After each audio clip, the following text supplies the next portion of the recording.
Princess Kate says she's well as she attends solemn Armistice Day service. The Princess of Wales visited the National Memorial Arboretum in Lichfield, Staffordshire, where she paid her respects. In the 2-minute silence, the Princess of Wales joined the nation in commemorating Armistice Day on Tuesday by attending the service of remembrance at the National Memorial Arboretum.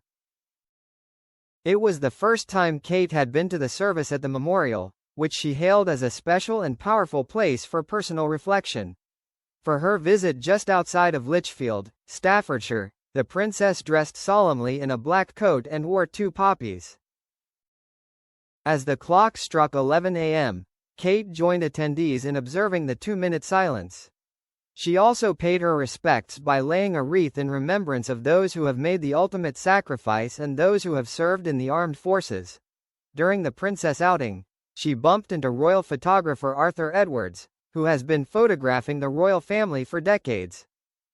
"Hello Arthur," she said. When he commented that Kate's hat nearly blew off during the ceremony, she replied with a huge smile and a laugh.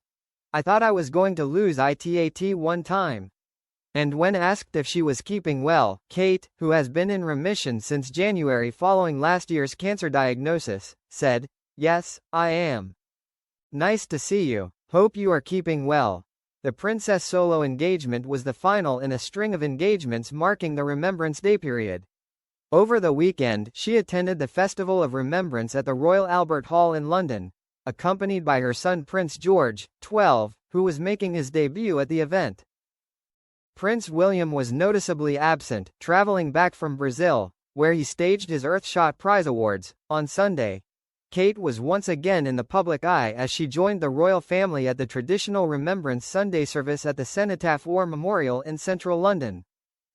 Watching proceedings from a balcony alongside Queen Camilla, the royal looked particularly moved as she observed the 2-minute silence and saw members of her family lay wreaths at the memorial. Stepping out again on Tuesday, Kate, 43, paid her personal respects to those who have died in conflict. See the best photos from her emotional outing below. Kate was given a warm welcome as she attended the service of remembrance for the first time in Lichfield. The royal mastered the somber dress code in an extremely dignified black coat dress by Catherine Walker. It featured military-style buttons running down the bodice with fringe detailing, as well as boxy shoulders and a Peter Pan collar. During the 30-minute ceremony, she regularly held onto her wide-brimmed hat to prevent it from flying away. Armistice Day, which falls on the 11th of November, is the anniversary of the end of the First World War. Services across the UK and Commonwealth countries are held to remember servicemen and women who have fallen in the line of duty. Speaking about the memorial site in Staffordshire, Kate said, "It's a memorial, but it's a place of personal reflection for people. It's so raw, it brings it all home to everybody." Kate was seen closing her eyes as she joined attendees in observing the 2-minute silence as the clock chimed 11 a.m. Kate laid a wreath in honor of those who have died in conflict and those who have served in the armed forces. The note card featured a handwritten message, signed Catherine, "In memory of those who made the ultimate sacrifice, we will remember them." During the service, a specially commissioned poem was read by the Arboretum's poet-in-residence, R.G. Manuel Pillai. The poem reflects on the importance of personal connections, experiences and bonds that are formed through military service, themes that are particularly close to the princess' heart. The service also featured performances by talent in the ranks and black voices. Kate appeared visibly moved by her first visit to the Arboretum. Speaking to Haley Lawrence, Royal Army Medical Corps, she later said, "It's a national memorial and seeing the names and the families and friends, it's so powerful." After the service, Kate visited the memorial wall, where she viewed the newly dedicated names that have been engraved on the wall. She was introduced to Squadron Leader Beth Long and her 2 daughters Scarlett and Sophie. Beth's husband, Squadron Leader Mark Long, tragically passed away in March 2024 in a Spitfire crash during Battle of Britain memorial flight duties. His name is the most recent to be etched on the wall, which Beth pointed at. There are 16,000 names on the stone memorial with room for 15,000 more. Kate also had the chance to meet veterans after the service, including a group of Second World War veterans, who regalate her with their stories.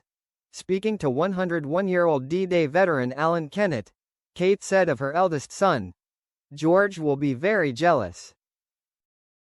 Jeffrey Spencer, a 100-year-old RAF veteran and VJ Day hero, also told the princess about flying Lancaster bombers in the Second World War. Kate said, "George very much likes Airfix models and the Lancaster bomber, and he knows much more about aircraft than me." Kate also held the hand of 100-year-old Donald Bill Redston, Royal Navy veteran of VJ Day. Kate told him, "When I think I haven't been here before, but there's the National Memorial and there's the personal stories that I take away today. It's a special place. It's very nice to meet you. Thank you for sharing some of your stories." The royal greeted well-wishers who had gathered at the Arboretum and happily posed for photos, chatting and shaking hands. Josie Bradburn, 72, said afterwards, "She said what a beautiful place it was and has never been before and was honored to come here today and found it really emotional." One youngster even shouted out "Oh my God" when Kate shook her hand.